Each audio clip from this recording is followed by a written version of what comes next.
नमस्कार व्यापार से जुड़े दोस्तों। हम शुरू कर रहे हैं। मजबूती से पकड़ लें क्योंकि अब हम निकल पड़े हैं। आज हम बात करेंगे कि रूस में कौन कौन से प्रकार के उत्पाद सबसे अधिक मांग में हैं और इन उत्पादों की मौसमी प्रवृत्तियों के बारे में भी चर्चा करेंगे। तो कंपनी इस्लेदुआतिली अनुसंधानकर्ता के अनुसार रूस में सबसे अधिक मात्रा में बिकने वाली शीर्ष 5 श्रेणियां कौन सी हैं और रूस में ई कॉमर्स की नंबर 1 श्रेणी है कपड़े और जूते। खरीदारी की अधिकतम आवृत्ति, मौसमी प्रवृत्तियों पर प्रतिक्रिया और लगभग सब कुछ जो रूसी बाजार में बिकता है वह आयातित है। रूस में बहुत कम कपड़े और जूते बनाए जाते हैं। दूसरी नंबर की श्रेणी है घर के लिए सामान। इसमें फर्नीचर, बर्तन, कपड़ा और अन्य चीज़ें शामिल हैं जिन्हें लोग अपने घर को सजाने संवारने के लिए इस्तेमाल करते हैं। तीसरी नंबर की श्रेणी है छोटी घरेलू इलेक्ट्रॉनिक वस्तुएं। इसमें इलेक्ट्रिक टूथब्रश, पालतू जानवरों, बिल्ली और कुत्तों के लिए पानी पिलाने की मशीनें, ट्रिमर और अन्य चीज़ें जैसे ह्यूमिडिफायर आदि शामिल हैं। ये भी लगभग पूरी तरह से विदेशों से आयात की जाती है।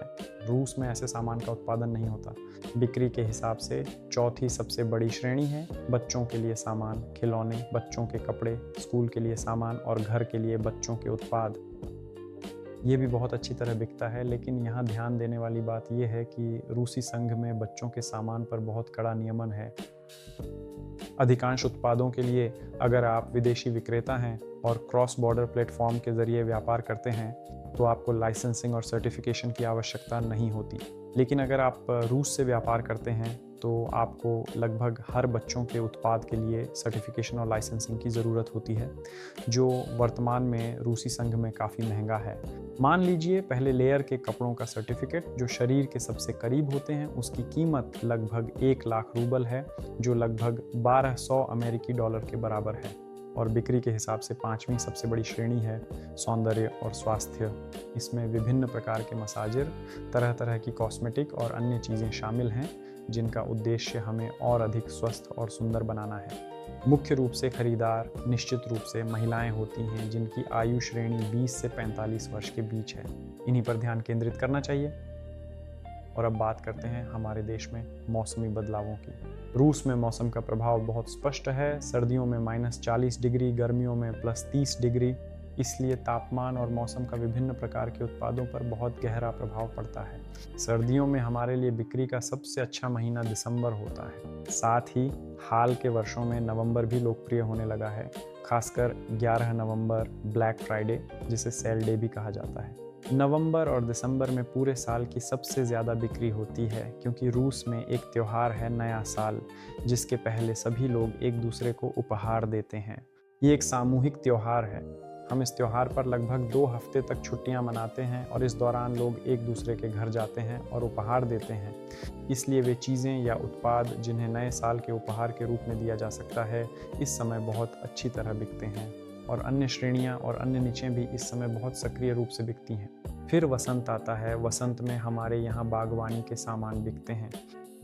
हमारे देश में खासकर बुजुर्ग पीढ़ी के बीच आज भी ढांचा ग्रामीण घर बहुत लोकप्रिय हैं। ये वे देश के बाहर के घर हैं जिन्हें वे सजाते हैं, बाहर के फर्नीचर खरीदते हैं, बाग बगीचे के लिए फर्नीचर लेते हैं। ये चीज़ें बहुत अच्छी तरह बिकने लगती हैं।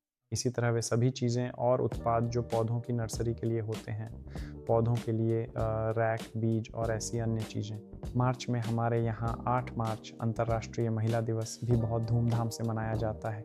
ये वह दिन है जब हमारे रूस में सभी महिलाओं को बधाई दी जाती है। इसी तरह वे सभी सामान जो महिलाओं को उपहार में देने के लिए उपयुक्त हैं, इस समय बहुत अच्छी तरह बिकते हैं। खासकर मार्च की शुरुआत में 1 से 7वीं तारीख तक 8 मार्च तक बिक्री बहुत अधिक होती है। गर्मी के मौसम में बाग बगीचे के सामान बहुत अच्छी तरह बिकते हैं। साथ ही पर्यटन के लिए मौसमी सामान भी बिकते हैं। बिकने वाले सामानों में स्विम सूट, समुद्र तट के लिए छाते और अन्य बहुत सी चीज़ें शामिल हैं जो विश्राम, कैंपिंग, प्रकृति में समय बिताने या बाहर मांस पकाने के लिए होती है। इसे हमारे यहाँ शाश्लिक कहा जाता है, जो काफ़ी लोकप्रिय है। अगर आप मंगाल, मांस भूनने के लिए धातु की पेटियां बेचते हैं तो गर्मी के मौसम में इनकी सबसे ज़्यादा बिक्री होती है। और अंतिम मौसम है शरद ऋतु। शरद ऋतु में हमारे यहाँ घर की मरम्मत के सामान बिकते हैं। परंपरागत रूप से हम अपनी फ्लैट्स की मरम्मत शरद ऋतु में शुरू करते हैं ताकि नए साल यानी 1 जनवरी तक सब कुछ तैयार हो जाए। इसलिए घर के सामान बहुत अच्छी तरह बिकते हैं। और मैं इस बात पर भी ध्यान दिलाना चाहता हूँ कि हमारे यहाँ 1 सितंबर को सभी बच्चे स्कूल जाते हैं और 1 सितंबर के लिए माता पिता बच्चों की तैयारी करते हैं। ये बच्चों के कपड़े हैं। अगस्त के दूसरे हिस्से में इनकी अच्छी बिक्री होती है। ये विभिन्न बैग्स हैं जिनमें बच्चे स्कूल में किताबें ले जा सकते हैं।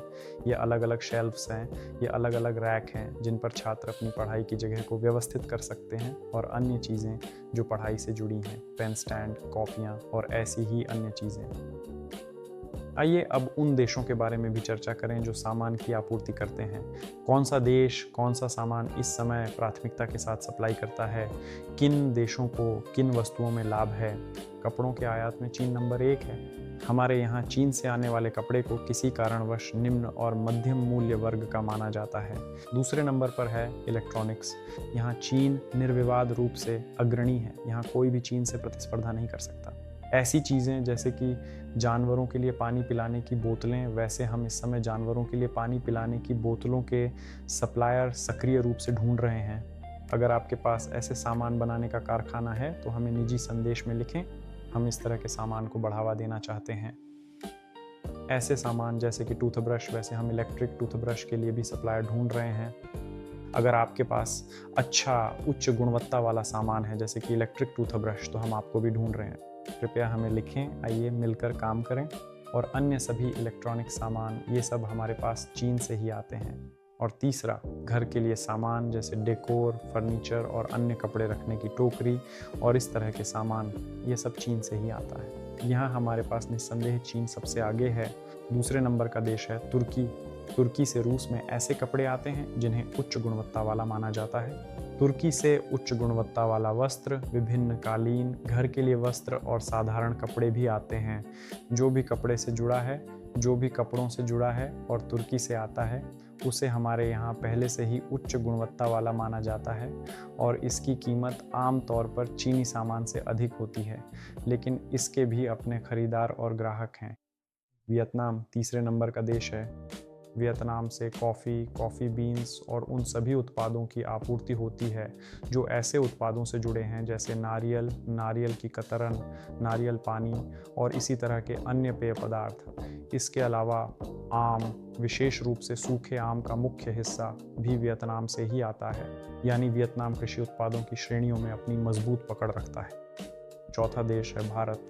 फिलहाल भारत की रूस को आपूर्ति में हिस्सेदारी कम है, लेकिन कुछ खास क्षेत्रों में भारत की 100% पकड़ है, जैसे योग से जुड़े उत्पाद, आयुर्वेदिक उत्पाद। ये चीज़ें रूसी समाज के कुछ खास वर्गों में लोकप्रिय हैं और भारत निश्चित रूप से वहाँ आपूर्ति करता है।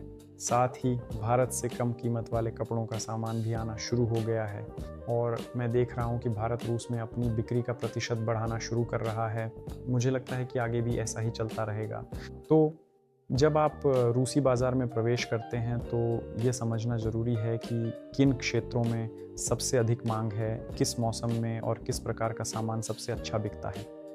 और तीसरी बात, किन देशों को कुछ खास क्षेत्रों में दूसरों की तुलना में प्राथमिकता मिलती है। आपका रूसी बाज़ार में प्रवेश सफल हो, यही शुभकामनाएं। आपको शुभकामनाएं देता हूं। अगली डील तक अलविदा।